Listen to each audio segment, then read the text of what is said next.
Bonjour à toutes et à tous et bienvenue dans cette review d'un Raw historique.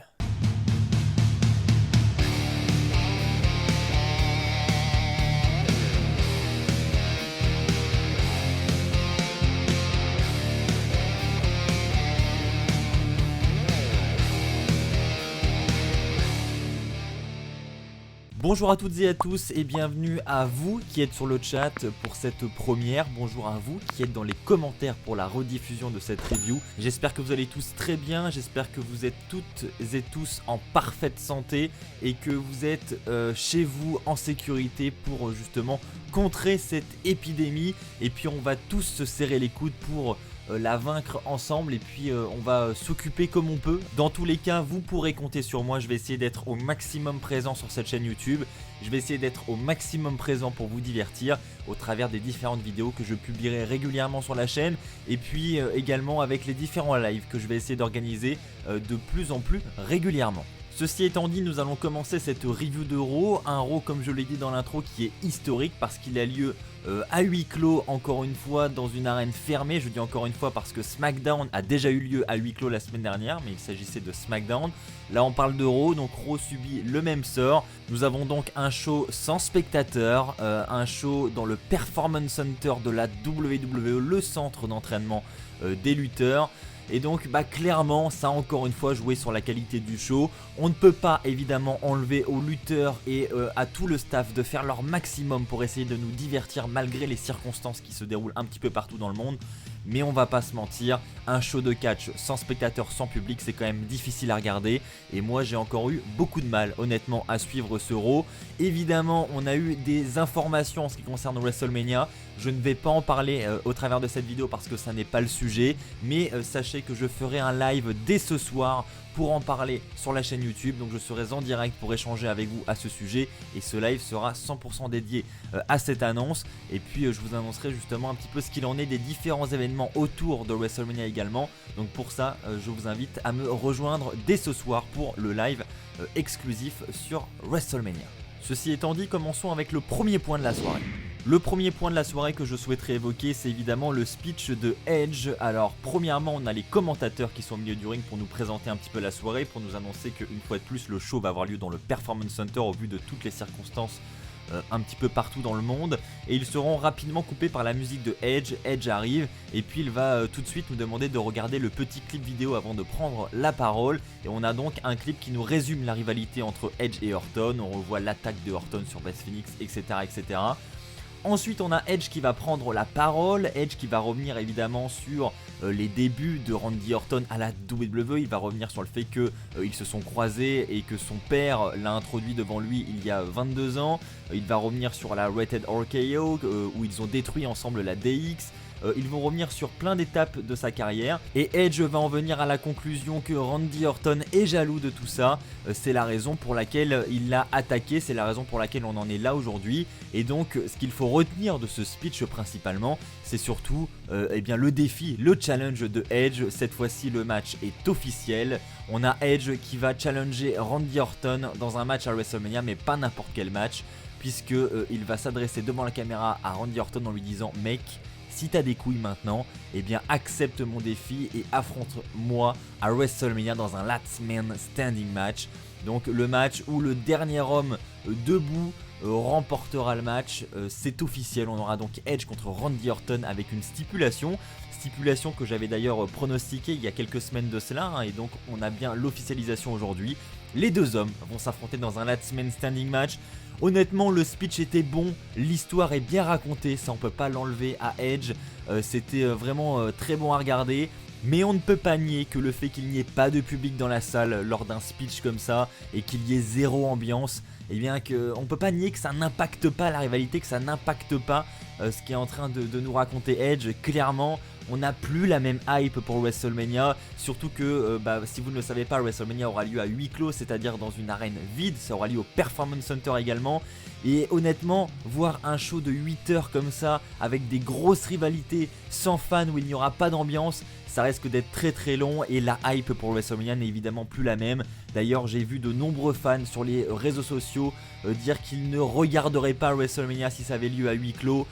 Et bien voilà, ça montre quand même que l'intérêt des fans pour un show comme ça n'est plus le même et c'est clairement dommage parce qu'une rivalité comme Edge-Orton méritait beaucoup mieux que ça.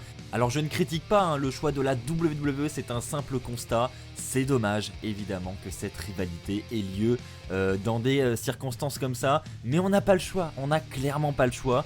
N'hésitez pas à me partager votre avis dans le chat et puis dans les commentaires. Est-ce que selon vous, le fait que ce match à WrestleMania entre Edge et Orton ait lieu à huis clos va impacter la qualité du match, ou est-ce que selon vous, ils vont réussir à bien utiliser la stipulation et à faire en sorte que le match soit excellent et voilà, et faire en sorte que ce soit peut-être l'un des matchs de l'année malgré le fait qu'il y ait pas de public. J'attends votre avis dans le chat et dans les commentaires. Pour le deuxième point de la soirée, je voudrais parler des différents segments qu'on a eu un petit peu aux quatre coins de ce show. Premièrement, Becky Lynch. Alors avant de parler du segment de Becky Lynch, je voudrais parler de son arrivée qui s'est fait vraiment remarquer et que j'ai trouvé vraiment incroyable. On la voit en fait au début du show arriver au Performance Center dans un gros camion américain à son effigie où c'est écrit The Man. Enfin, le camion est vraiment magnifique. Je sais pas ce que vous en pensez, mais ça ressemblait quand même à un élément de son entrée qui était prévu pour WrestleMania 36. Je pense qu'il était effectivement prévu qu'elle rentre dans le stade avec ce gros camion à son effigie. Ça aurait été incroyable. Malheureusement, ça ne pourra pas se faire.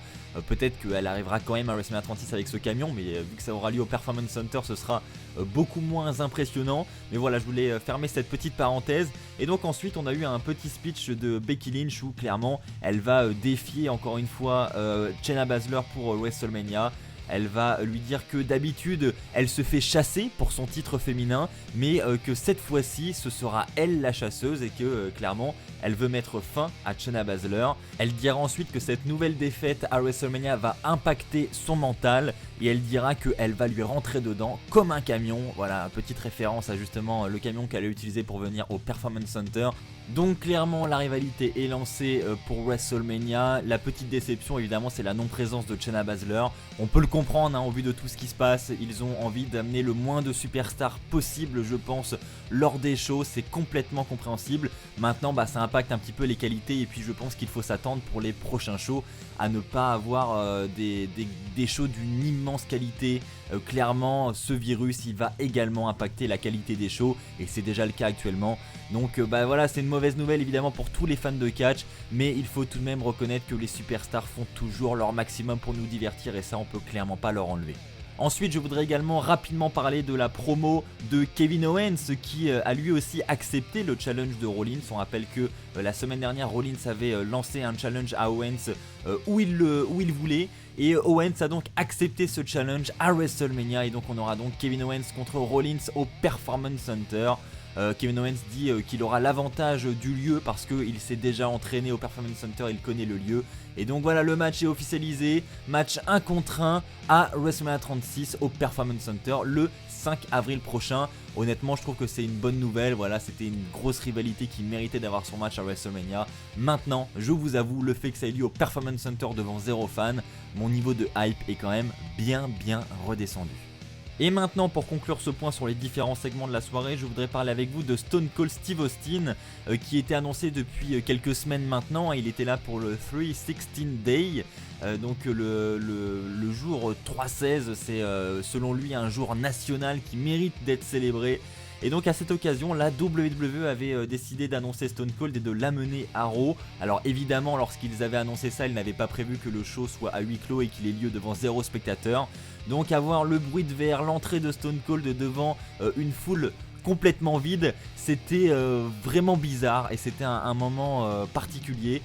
Maintenant je trouve qu'ils ont quand même particulièrement bien joué avec cela, notamment lorsque Stone Cold est arrivé et qu'il a demandé des Hell yeah à la foule et que le caméraman filme les tribunes complètement vides. J'ai trouvé ça vraiment amusant et c'était un bon moment. Et donc ensuite il y a eu un jeu entre Stone Cold et Byron Saxton. Donc Stone Cold était là pour nous expliquer concrètement ce que c'était le 316 Day. Donc c'est selon lui un jour national. Ensuite il a expliqué ce qu'on pouvait faire durant les 316 Days et ce qu'on pouvait faire du coup aujourd'hui. Donc il a commencé à dire que c'est une journée où on peut faire des doigts d'honneur, où on peut botter le cul des gens. Et à chaque fois que Stone Cold ajoutait quelque chose, on avait Byron Saxton qui levait une pancarte à la table des commentateurs avec un chiffre pour donner une note à Stone Cold sur ce qu'il était en train de dire. Et donc ça a amené des échanges entre Stone Cold et Byron Saxton, jusqu'au moment où Stone Cold a invité Byron Saxton à venir sur le ring pour célébrer justement cette journée nationale. Évidemment Byron Saxton a accepté, il était vraiment heureux d'aller célébrer avec Stone Cold. Et donc ils ont commencé à se serrer la main. Ensuite on a évidemment amener des bières, évidemment quand Stone Cold est là c'est bière party pour tout le monde. Donc Stone Cold demande des bières, il en donne évidemment à Byron Saxton, donc ils trinquent ensemble, ils s'en foutent littéralement partout comme d'habitude. Et ensuite on voit Stone Cold qui commence petit à petit à se reculer et ça finit évidemment en Stone Cold Stunner sur Byron Saxton. Donc ensuite on a Austin qui célèbre avec des bières. Et on a ensuite la musique de The Man, Becky Lynch qui arrive avec une glacière. Et Becky Lynch en montant sur le ring va marcher sur Byron Saxton, va s'essuyer les pompes, c'était vraiment assez drôle. Et ensuite elle va elle aussi ouvrir des bières et célébrer avec Stone Cold Steve Austin. Honnêtement j'ai adoré cette fin de show, cette célébration avec Stone Cold et Becky Lynch. J'ai trouvé que c'était assez amusant. Et je trouve que Becky Lynch elle a vraiment la classe quand même aux côtés de Stone Cold Steve Austin. Elle est vraiment badass et c'était vraiment sympa à regarder. Bon évidemment là aussi le segment a été impacté par le fait qu'il n'y ait pas de spectateurs, mais je trouve qu'ils se sont quand même bien débrouillés malgré cela. Maintenant je voudrais revenir avec vous sur le seul match de la soirée que nous avons eu cette nuit à Raw. C'était un match entre Rey Mysterio et Andrade qui était accompagné par Zelina Vega. Un match qui n'était pas pour le titre des États-Unis, le titre de Andrade n'était pas en jeu. Donc pareil, c'était le seul match de la soirée et le match était bon mais souffre aussi évidemment du manque de spectateurs, c'est toujours la même chose. C'est difficile je trouve de regarder un match de catch sans ambiance comme ça. Ils ont fait le job encore une fois, on peut encore les féliciter là-dessus. Les lutteurs ils sont absolument pour rien, mais niveau ambiance c'est très compliqué à suivre je trouve. Je sais pas si je suis le seul dans ce cas, mais j'ai vraiment du mal à accrocher et pour moi c'est très difficile à regarder. Et donc victoire de Rey Mysterio qui devrait donc se positionner favori pour affronter Andrade pour le titre des États-Unis à WrestleMania qui on le rappelle aura lieu au Performance Center de la WWE. Ceci étant dit, passons au flop de la soirée.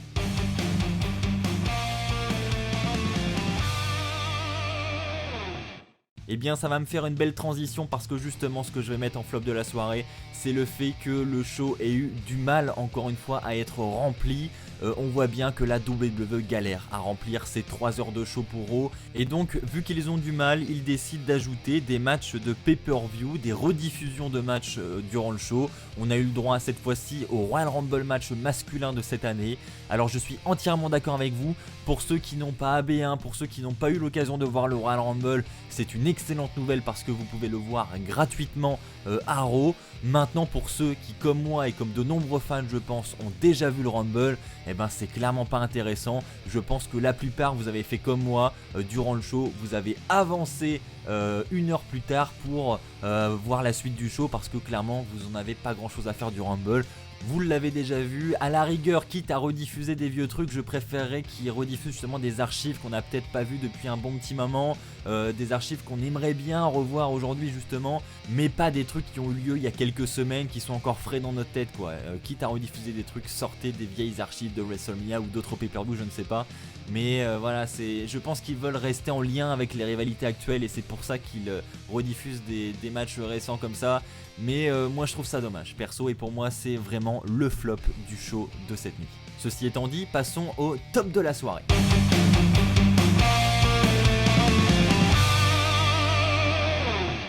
Pour le top de la soirée, je vais peut-être vous surprendre, j'ai placé la rivalité entre Styles et l'Undertaker. Les deux étaient présents pour la rivalité, pour cette signature de contrat. C'est préférable, vous allez me dire, signer un contrat à deux c'est plus facile. Mais je pense que déjà ça aide beaucoup quand les deux lutteurs sont là pour promouvoir la rivalité. Alors ça commence avec Jerry Lawler qui est sur le ring avec la table qui est présente pour le contrat. L'Undertaker coupera directement Jerry Lawler et fera son entrée. Il va arriver déterminé, hein, même pas de cap, même pas de chapeau, il arrive direct comme ça, super énervé. Il va monter sur le ring, il va virer la table parce qu'il n'y aura pas le contrat sur la table. Donc il va clairement demander mais il est où le contrat, il est où le contrat. Et on aura ensuite AJ Styles qui va apparaître sur l'écran géant du Performance Center. Oui, je dis écran géant, à l'échelle du Performance Center c'est un écran géant. Je vous demande votre compréhension. Et donc AJ Styles sur cet écran géant, on le voit avec ce contrat justement. AJ Styles va revenir évidemment sur cette rivalité entre lui et l'Undertaker. Il va revenir sur ce qui s'est passé à Super Showdown, ce qui s'est passé à Elimination Chamber. Il va reparler encore une fois de Michelle McCool, la femme de l'Undertaker. Et il va conclure en disant qu'à WrestleMania, l'Undertaker allait reposer en paix. Ensuite il sort le contrat et le signe devant la caméra. Et ensuite il va le donner à Gallows et Anderson justement en leur demandant d'aller le donner à l'Undertaker. Et puis chacun leur tour ils vont refuser, hein. Gallows va dire non moi j'y vais pas. Ensuite Anderson, c'est d'ailleurs l'inverse, je crois que c'est Anderson en premier. Ensuite Gallows va dire non moi non plus j'y vais pas. Et puis au final AJ Styles va leur dire d'y aller à deux, hein. Gallows et Anderson auront suggéré l'idée à Styles d'y aller lui-même, mais visiblement il n'était pas trop chaud. Et donc c'est Gallows et Anderson qui vont y aller, donc on a leur musique et ils arrivent avec le contrat dans les mains devant l'Undertaker. Et puis on voit qu'ils osent pas s'approcher du ring. Ensuite ils vont s'approcher et poser le contrat sur le bord du ring avant de partir rapidement. Et là on aura le gong de l'Undertaker, les lumières vont s'éteindre et l'Undertaker va ensuite se retrouver derrière Gallows et Anderson. Il va ensuite les attaquer assez violemment à projection dans les escaliers, etc. Et ensuite l'Undertaker va signer ce contrat avant de repartir et de fixer AJ Styles au travers de cet écran géant. Franchement j'ai beaucoup aimé ce segment, je l'ai trouvé vraiment divertissant et puis on le sentait vraiment intense. Et on voit que c'est encore une fois une grosse rivalité de WrestleMania qui va encore une fois être impactée par ce virus parce que cette rivalité ne mérite pas d'avoir lieu dans un petit lieu comme le Performance Center. Elle mérite sa place dans une carte d'un show de 80 000 personnes. Franchement ça aurait été excellent et voilà, la rivalité est encore une fois impactée et c'est dommage, c'est vraiment dommage à cause de ce foutu virus. Voilà, c'est ainsi que va s'achever cette review de Raw. Je vous remercie du fond du cœur de l'avoir suivi. Je vous remercie également du fond du cœur pour tout votre soutien parce que vous êtes extrêmement nombreux à regarder mes vidéos. J'espère sincèrement qu'elles vous divertissent. Et si c'est le cas, eh bien n'oubliez pas de lâcher un pouce bleu. Merci également à tous les membres de l'élite. Vous êtes de plus en plus nombreux à soutenir la chaîne et ça c'est tout simplement incroyable aussi.